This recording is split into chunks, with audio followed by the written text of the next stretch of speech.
Le groupe hospitalier Paris-Saint-Joseph est un établissement privé à but non lucratif, issu de la fusion de 3 établissements. J'ai poursuivi les projets de transformation numérique de l'hôpital.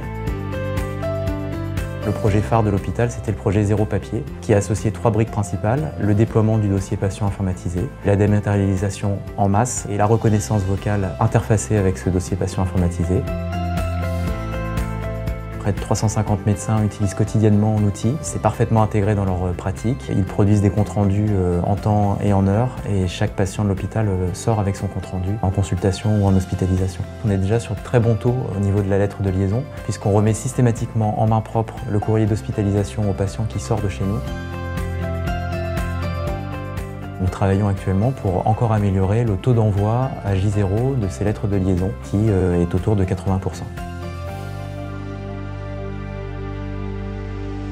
Je dictais sur un dictaphone et je donnais la cassette au secrétaire qui tapait mon courrier et j'écrivais des observations à la main quand on avait un dossier papier. Depuis qu'on est passé au Zéro Papier, tout sur informatique et qu'on n'a plus de secrétaire qui s'occupe de nos courriers, il a fallu que je tape moi-même mes courriers, que je saisisse moi-même les données dans les dossiers patients.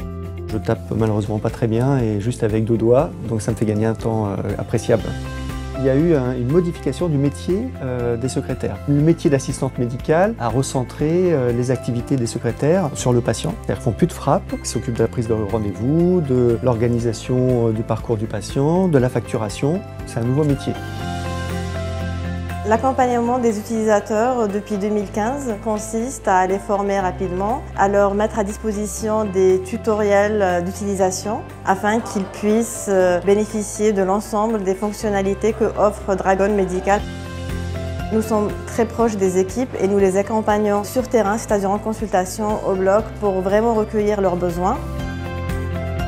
Les internes font partie de la population qui dicte aussi à Saint-Joseph. Du coup, ils sont formés directement par leur senior, vu que la prise en main est très simple et très facile.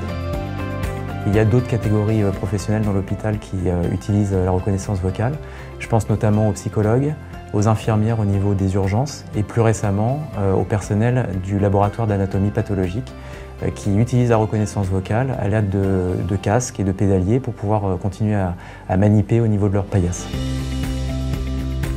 Au niveau des urgences, ça a apporté beaucoup de bénéfices puisque les infirmières aux urgences sont évidemment très challengées sur le temps, au même titre que les médecins qui produisent aussi aux urgences les comptes rendus grâce à la reconnaissance vocale.